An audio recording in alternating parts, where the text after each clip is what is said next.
اور جو پراپرٹی تقسیم ہوئی ہے اس میں بہنوں کا حصہ دینے کے بعد ان کے نام پر جو پراپرٹی آ گئی ہے وہ ان کے نام پر رجسٹر ہو چکی ہے، تو مسئلے کے اعتبار سے پراپرٹی کے اوپر زکوٰۃ لازم نہیں ہوتی۔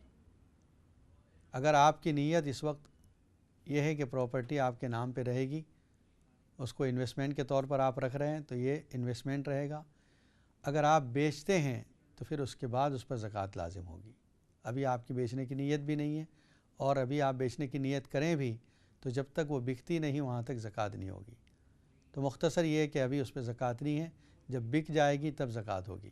اگر اس طرح بغیر 5 سال 10 سال بھی پڑی رہے تو اس پر زکوٰۃ نہیں ہوتی۔ اگر وہ پراپرٹی کوئی مکان وغیرہ ہے جس سے کوئی آمدنی آ رہی ہے، کرایہ وغیرہ، تو پھر وہ کرایہ جو ہے وہ آپ کی آمدنی میں شامل ہوگا اور آپ کی آمدنی کے ساتھ اس پر زکوٰۃ لازم ہوگی۔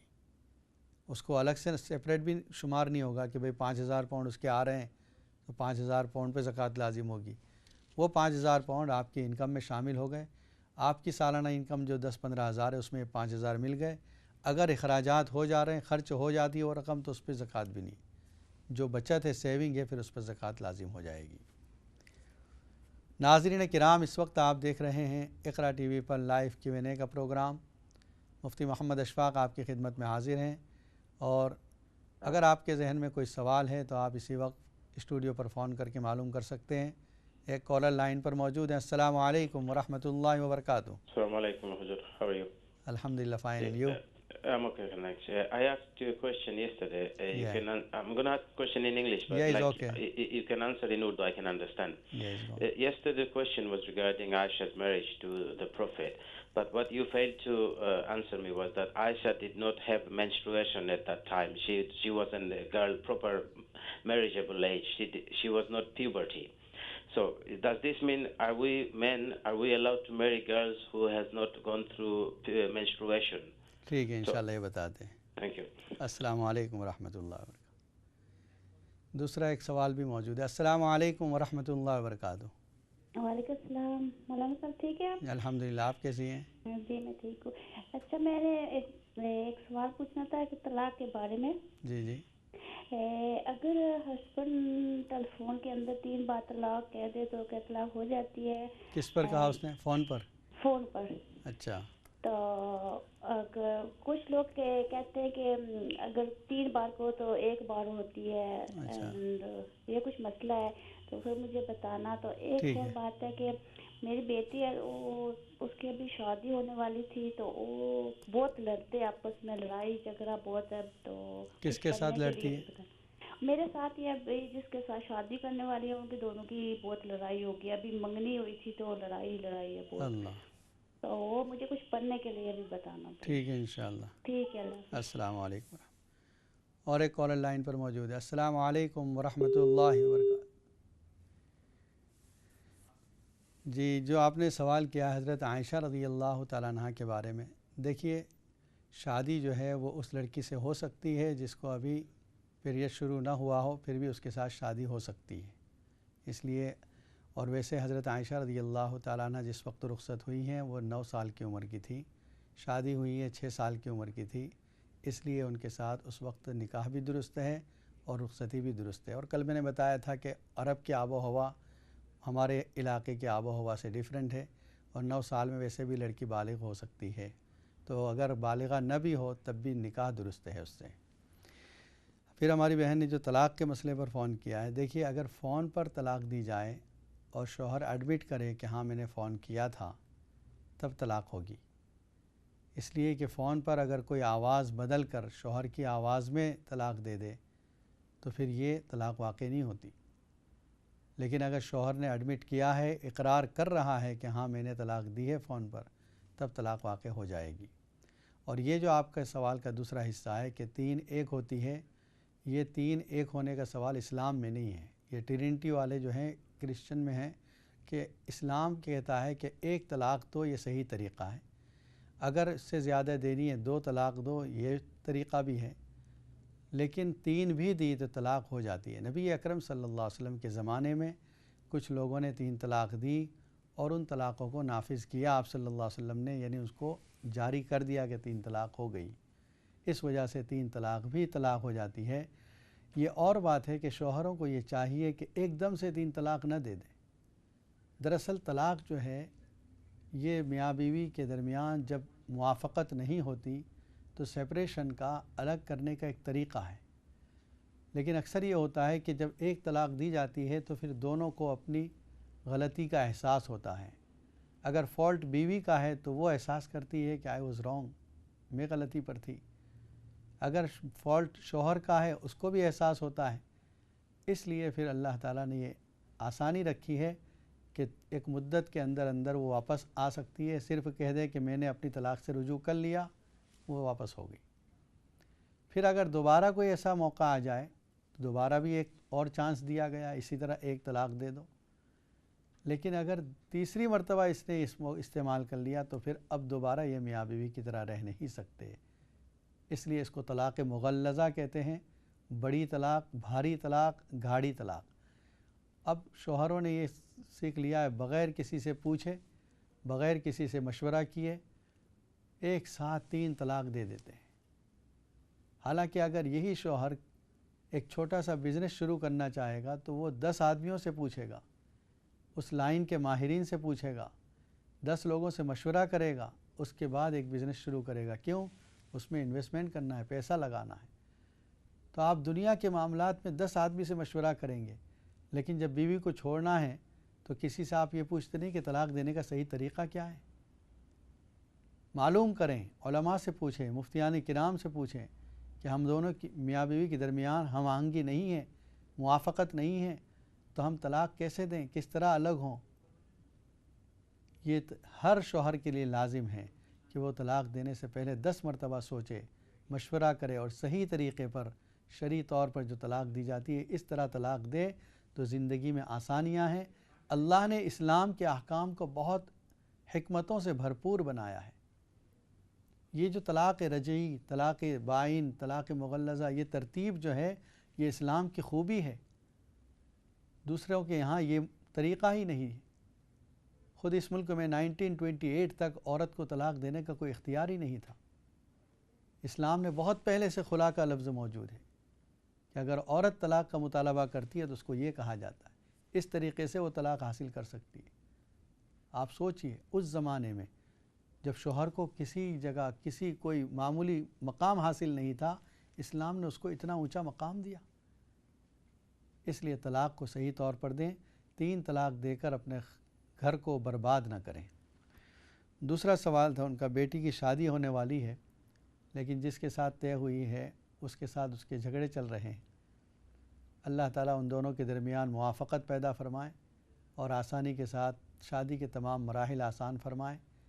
آپ بھی سورہ تحریم پڑھیں اور اس سے کہیں کہ روزانہ یا رحمانو یا رحیمو کی ایک تسبیح 100 مرتبہ یا رحمانو یا رحیمو پڑھتی رہے، انشاءاللہ اللہ تعالیٰ ان کے درمیان موافقت پیدا کر دے گا۔ ناظرین کرام، اس وقت آپ دیکھ رہے ہیں اقرا ٹی وی پر لائیو Q&A کا پروگرام۔ مفتی محمد اشفاق آپ کی خدمت میں حاضر ہیں۔ اگر آپ کے ذہن میں کوئی سوال ہے تو آپ اسٹوڈیو کے نمبر پر فون کر کے معلوم کر سکتے ہیں، انشاءاللہ قرآن و سنت کی روشنی میں آپ کے سوالوں کے جوابات دیے جائیں گے۔ ہجرت کا تذکرہ چل رہا تھا کہ حضرت ابو بکر صدیق رضی اللہ تعالیٰ عنہ نے 2 اونٹنیاں تیار کر کے رکھی تھی۔ جب قریش نے یہ مشورہ کیا، اللہ تعالیٰ نے نبی اکرم صلی اللہ علیہ وسلم کو اطلاع دے دی۔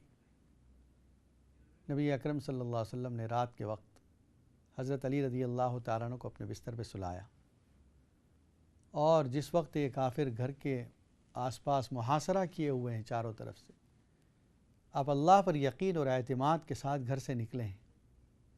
سورہ یاسین پڑھتے پڑھتے جا رہے ہیں، وَجَعَلْنَا مِن بَيْنَ أَيْدِيهِمْ سَدًّا وَمِن خَلْفِهِمْ سَدًّا فَأَغْشَيْنَاهُمْ فَهُمْ لَا يُبْصِرُونَ۔ ایک مٹھی اٹھا کر پھینک دی، ان کافروں کی آنکھوں پر ایسی نیند اللہ نے طاری کر دی، ان کو کچھ ہوش نہ رہا کہ آپ اطمینان سے نکل گئے۔ یہ اللہ کی حکمت، اللہ کی طاقت، اللہ کی قدرت کہ وہ لوگ جو قتل کرنے آئے ہیں سب کے سب مدہوش اونگ رہے ہیں، کچھ پتہ نہیں کیا ہو رہا۔ حضرت ابو بکر صدیق رضی اللہ تعالیٰ عنہ کے مکان پر پہنچے اور پھر وہاں سے غار ثور میں جا کر آپ نے قیام کیا۔ 3 دن تک آپ وہاں ٹھہرے۔ یہ لوگ مشرکین دوسرے دن جب صبح ہوئی، حضرت علی رضی اللہ تعالیٰ عنہ جو بستر پر لیٹے ہوئے تھے ان کو اٹھایا، کہاں گئے؟ کہا مجھے نہیں پتہ۔ سیدھے حضرت ابوبکر صدیق کے مکان پر پہنچے اور وہاں جا کر پوچھا کہاں گئے؟ حضرت اسماء رضی اللہ تعالیٰ عنہ نے کہا کہ مجھے نہیں پتہ۔ ابو جہل نے ان کو ایک تماچا بھی مارا۔ خیر تو یہ ہجرت کا سفر بہت عظیم سفر تھا۔ اس کے بعد آپ قباء پہنچے، قباء میں 14 دن کا قیام کیا۔ بخاری کی روایت کے مطابق 14 ڈیز آپ قباء میں ٹھہرے۔ دیگر اہل سیر جو ہیں سیرت کی کتابوں میں زیادہ تر 3 دن کا تذکرہ ملتا ہے کہ آپ نے 3 دن قیام کیا، لیکن وہاں پر مسجد قباء کی آپ نے بنیاد ڈالی، مسجد بنی، اس کا مطلب اس موقع پر آپ نے وہاں قیام کیا ہے اور پھر آپ مدینہ طیبہ پہنچے ہیں۔ انشاءاللہ موقع ملا تو سیرت کی کسی موضوع پر پھر اور گفتگو ہوگی۔ اب دعا کر لیتے ہیں۔ السلام علیکم ورحمۃ اللہ وبرکاتہ۔ اللہم صلی علی سیدنا محمد وعلی آل سیدنا محمد وبارک وسلم۔ ربنا آتنا فی الدنیا حسنہ وفی الآخرۃ حسنۃ وقنا عذاب النار۔ ربنا اغفر لنا ولاخواننا الذین سبقونا بالایمان ولا تجعل فی قلوبنا غلا للذین آمنوا ربنا انک رؤوف رحیم۔ اے اللہ ہمارے گناہوں کو معاف فرما، ہمارے خطاؤں سے درگزر فرما، ہر شر سے، مصیبت سے، حادثوں سے ہماری حفاظت فرما، نیک اعمال کی محبت نصیب فرما اور برائیوں سے ہمارے دلوں میں نفرت پیدا فرما۔ اے اللہ نبی اکرم صلی اللہ علیہ وسلم کی محبت نصیب فرما اور آپ کی سنتوں کے مطابق زندگی گزارنے کی توفیق عطا فرما۔ اے اللہ جو لوگ بیمار ہیں ان سب کو شفائے کلی عطا فرما، جو لوگ پریشان حال ہیں ان کی پریشانیوں کو دور فرما، جو مقروض ہیں ان کی قرض کی ادائیگی آسان فرما۔ اے اللہ ہمارے جن رشتہ داروں کا انتقال ہو چکا ان کی مغفرت فرما، ان کے درجات کو بلند فرما، جو رشتہ دار بیمار ہیں ان سب کو شفائے کاملہ عاجلہ عطا فرما، جو اس وقت پروگرام دیکھ رہے ہیں، سن رہے ہیں، اے اللہ جو بیمار ہیں ان سب کو شفائے کاملہ عاجلہ عطا فرما، اور جو گھر میں پریشانیاں ہیں اللہ ان پریشانیوں کو دور فرما اور گھروں میں خیر و برکت عطا فرما۔ ہر شوہر کے دل میں بیوی کی محبت، ہر بیوی کے دل میں شوہر کی محبت پیدا فرما۔ اے اللہ اتفاق، اتحاد اور برکتیں عطا فرما۔ اے اللہ ہماری ہر طریقے سے حفاظت فرما، جادو کے اثرات سے حفاظت فرما، عاصبی اثرات سے حفاظت فرما۔ اے اللہ کینہ پروروں کے کینے سے حفاظت فرما، دشمنوں کی دشمنی سے حفاظت فرما۔ تمام مسلمانوں کی دنیا بھر میں جان و مال کی، عزت و آبرو کی، دکان و مکان کی حفاظت فرما، مساجد کی، مدارس کی، خانقاہوں کی، تبلیغی مراکز کی حفاظت فرما۔ اور اے اللہ جہاں جہاں مسلمانوں پر ظلم ہو رہا ہے مظلومین کی حمایت فرما، ظالموں کو ہدایت عطا فرما، اور اے اللہ مسلمانوں کو ایک اور نیک بنا، نبی اکرم صلی اللہ علیہ وسلم کی سنتوں کا پابند بنا۔ جن لوگوں نے دعاؤں کے لیے کہا ہے، اے اللہ آج جو فون آئے ہیں جن میں ہمارے ایک بھائی ہیں بلکہ 2 بھائی ہیں جن کو فالج ہوا ہے، اے اللہ ان کو شفائے کاملہ عاجلہ عطا فرما، اور جو لوگ پریشان حال ہیں ان سب کی پریشانیوں کو دور فرما۔ اے اللہ ہماری دعاؤں کو محض اپنے فضل و کرم سے اور نبی اکرم صلی اللہ علیہ وسلم کے صدقہ و فعل میں قبول فرما۔ سبحان ربک رب العزت عما یصفون وسلام علی المرسلین والحمد للہ رب العالمین برحمتک یا ارحم الراحمین۔